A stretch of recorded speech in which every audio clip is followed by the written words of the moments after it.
Hong Kong has a minibus route where people say something gets on, even when no one is there. Not a rumor, not an urban legend. Real passengers have watched the driver stop in the middle of nowhere, open the door, and speak to something they couldn't see. And the worst part, some of them realized they weren't alone on that bus anymore. Tonight's story comes from a man. Let's call him Ah-Kurn. What he experienced that night made him quit taking minibuses completely. So before we begin, if you ever find yourself on a late-night minibus in Hong Kong and the driver opens the door for no one, don't look back. It was Saturday night. Ah-Kurn had been out late in Mungo. The usual routine late dinner, a few drinks. He was escorting his girlfriend home. Let's call her Chloe. By the time they stumbled to the mini bus stop, the streets were pretty dead. The neon signs were buzzing, reflecting off the wet pavement. It had been raining. That kind of misty, annoying drizzle that makes the whole city look like it's sweating. A minibus finally pulled up.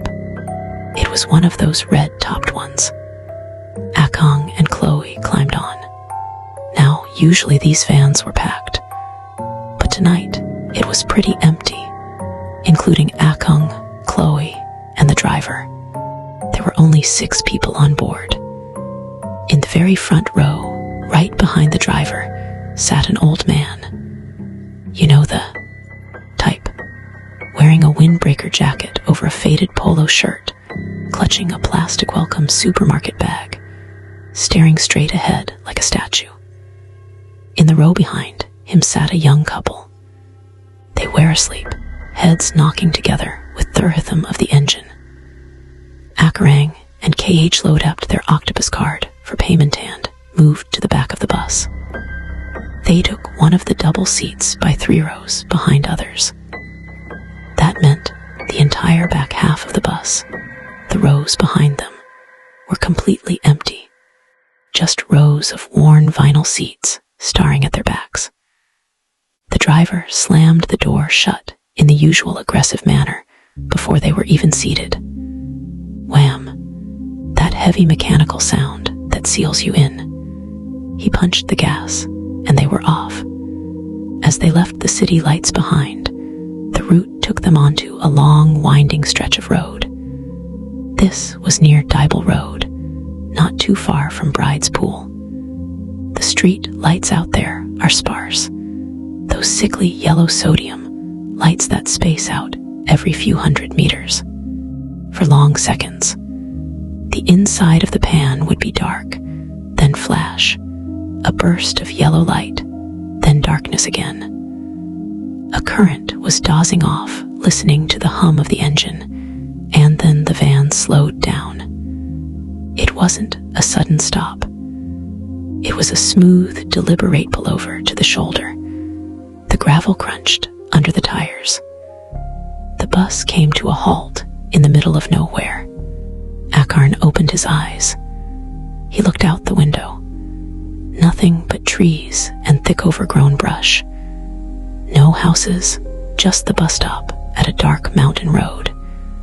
He whispered to Chloe, "Did the engine die? Is he checking the tires?" But Chloe squeezed his hand. Her palm was cold. "He's opening the door," she whispered. And she was right. He was. The driver reached out, pulled the lever, and the mechanical arm of the door swung open with a hiss.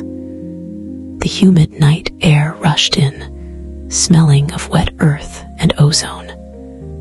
A current leaned forward, looking at the driver. The driver wasn't getting out. He was sitting there, his hands on the wheel, staring out at the open door into the absolute darkness of the train. Silence, just the idling engine rattling the frame of the bus. Then the driver spoke, his voice rough and impatient. "Why? Hey, are you getting on or not?" Ah-Kurn felt the blood drain out of his face. He looked at the door. There was no one there. No hiker, no stray dog, just an empty bus stop. Taking so dang long. Don't even know what you're waiting for, the driver mumbled to himself. He waited another 3 seconds or so, as if watching someone climb the steps onto the bus and then slam. He pulled the lever. The door shut. The driver put the van back into gear and accelerated. Ah-Kurn looked at Chloe. Her eyes were wide, reflecting the terror that she felt. She leaned into his ear, her voice trembling. "Babe, did you see anyone?" "No," he whispered back. "I hope," she swallowed hard. "I hope he's just crazy. I hope nothing actually got on." They both instinctively looked at the empty seats. The bus still looked empty. The old man in the front hadn't moved the muscle. The couple behind him were still asleep. "It's fine," Ah-Kurn lied. "He's just tired. He's probably been driving for hours now. He's probably just seeing things." But the atmosphere in the van changed. You know that feeling when you walk into a room where people have been arguing? The air felt heavy, thick. The temperature seemed to drop 10 degrees in seconds. The windows started to fog up. And then the sound started. It began faintly from the very back of the bus. Ah-Kurn froze. It was music, but not radio music. It was Cantonese opera. High-pitched clanging percussions, but it sounded wrong. It was slow, too slow, like a record being dragged by a heavy hand. The chimes were off-key, sour, and underneath the instruments, there was a low, droning hum like a mournful moan. Ong squeezed his eyes shut and opened at them again. The sound still seemed to be getting louder. It was coming from one of the empty seats behind them. He looked at Chloe. She was trembling. She nodded. She heard it too. "Is it someone's ringtone?" she whispered. Minibus dropped the phone back there. "Who the heck has a ringtone like that?" Ah-Kurn hissed. "And why is it getting louder?" The sound was filling the cabino. Clang, clash, wailing strings. It was deafening to them. Ah-Kurn looked at the front of the bus. The driver was casually driving. The old man staring at Thai's knees. The couple was still sleeping. It seemed as if no one else on board was able to hear it. Only Ah-Kurn and Chloe could hear it. "Don't turn around," Chloe begged, clutching his arms so hard. Her nails dug into his skin. "Kung, please don't look back there." Ah-Kurn didn't want to look back there. He felt a prickling sensation on the back of his neck, like ice-cold breath blowing against his hairline. Music swirled around them, dizzying and nauseating. Suddenly, the sleeping couple in the front woke up. Maybe the motion of the bus woke them. Or maybe they felt the cold too. "CK Law, driver," the young man shouted. "Stop here. We're getting off." Driver lifted his left hand to acknowledge that he heard them and pulled over. Thank God. A stop. Normally. The young man stood up. He looked groggy. He stepped toward the door, turning slightly to check on his girlfriend. As he turned, his eyes swept across the back of the bus. He made eye contact with Ah-Kurn. He looked bored, tired, and then his gaze slid past Ah-Kurn to the seat behind him. Ah-Kurn watched the color drain from this young man's face. It was instantaneous. His jaw went slack. His eyes bulged out of his head, veins popping in his neck. He made a sound and stumbled backwards, tripping over his own feet. He screamed. It was like he wanted to say something, but his mind was moving so fast that only sounds came out, not words. It was raw, primal fear. His girlfriend looked at him, confused. What is it? She turned to look where he was pointing. She screamed too, a piercing scream that shattered the silence. They wasted no time getting off bus. They both jumped off as fast as they possibly could and sprinted off into the night, screaming as they ran, not looking back once. The driver shook his head. "Crazy kids must be high on drugs," he muttered. He slammed the door shut and drove on. He didn't see whatever the couple saw. Now there were 4 people left on the bus. The driver, the old man, Ah-Kurn, and Chloe. And the music was still playing. Ah-Kurn was paralyzed with fear. He wanted to get off. His legs wouldn't work. Chloe had buried her face into his chest. She was sobbing silently. Then the bell rang. Ding, the bright red stopping light on the ceiling flickered on. Ah-Kurn stared at the ceiling. No one had pressed the button. Ding, ding. It rang again, impatient. Ding, ding, ding, ding, ding, ding, ding. It was manic now. Someone was smashing the button, demanding to be let off. But they were on the highway. There was nothing here. "I heard you the first time," the driver yelled, looking into the rearview mirror. "Stop pressing it." "I'll stop at the next point." Driver Ah-Kurn finally found his voice. It came out as a croak. "Driver, nobody pressed it. There's nobody here. Don't talk nonsense." The driver barked, watching the road. The bell stopped. The music stopped. Silence returned. But it was way worse now. The heaviness in the air was crushing. Ah-Kurn felt the weight on the seat behind him. The springs of the bus creaked, shifting as if someone heavy was adjusting their position. Chloe wouldn't look up. Ah-Kurn turned his head, slightly looking towards the window on his right. It was dark outside, so the glass acted like a black mirror. He could see the reflection of the bus interior. He saw the dim yellow ceiling lights. He saw his own pale, sweaty face. He saw the top of Chloe's head buried in High's chest. And then he saw her hair. Chloe had shoulder-length hair. She had cut it last week. He remembered complimenting her on it. But in the reflection, the hair cascading over her shoulders wasn't short. It was really long, ragged, wet.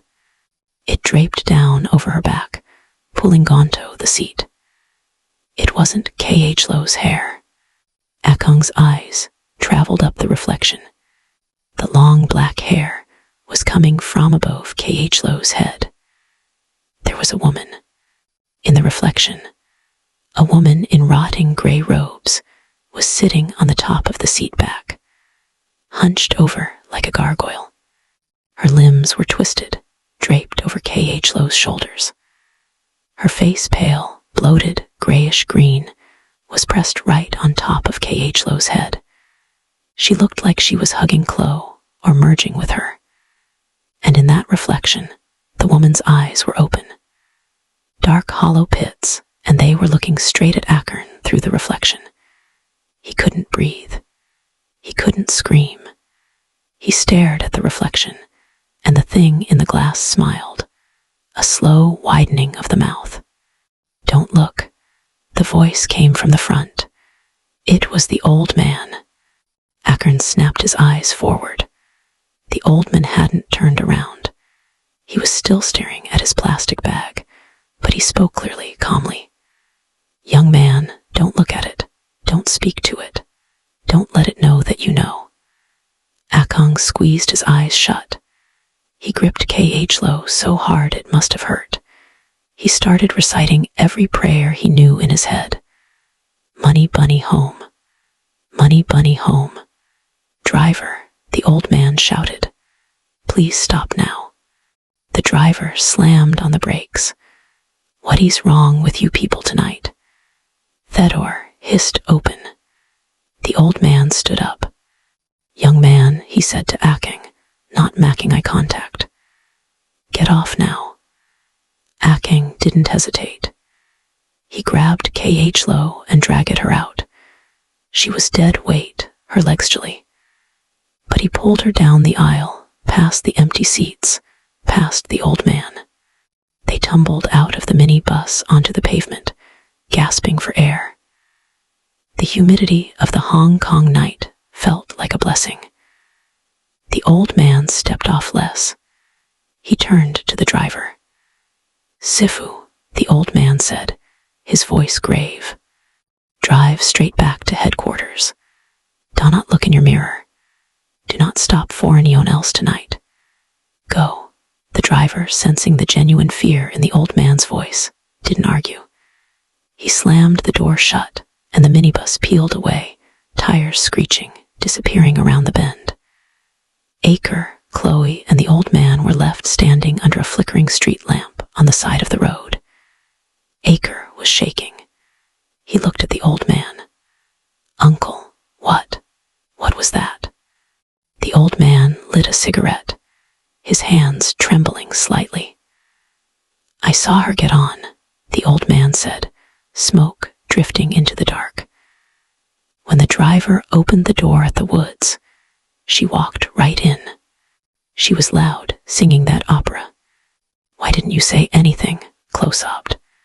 "If you acknowledge them," the old man said, looking them dead in the eye, "they think you're inviting them in. I waited until we were near a major stop again for us to get off." The old man pointed down the road where the bus had vanished. "You two were lucky," he said. "That one, she was fierce. Usually they sit in the back. They sit alone. But that one, she was sitting right on top of you, young lady. She wanted to wear you like a coat." The old man flicked the cigarette away. "Go home. Burn incense. You should be fine." Ah-Kurn and Chloe thanked the old manas. They went their separate ways. Ah-Kurn says he hasn't taken the minibus at night since. He takes the MTR instead, or he walks. But sometimes, when he's walking past the shop window at night, and he catches his reflection in the glass, he always thinks he sees something dark just out of the corner of his eye, hovering over his shoulders, waiting for the music to start again. The next time you're on a late night minibus ride in Hong Kong and you see an empty seat, maybe don't put your bag on it. Someone might already be sitting there. So, Hong Kong horror fans, what do you think happened here to Ah-Kurn and Chloe? Please pause the video here and let us know your thoughts on this incident in the comments below.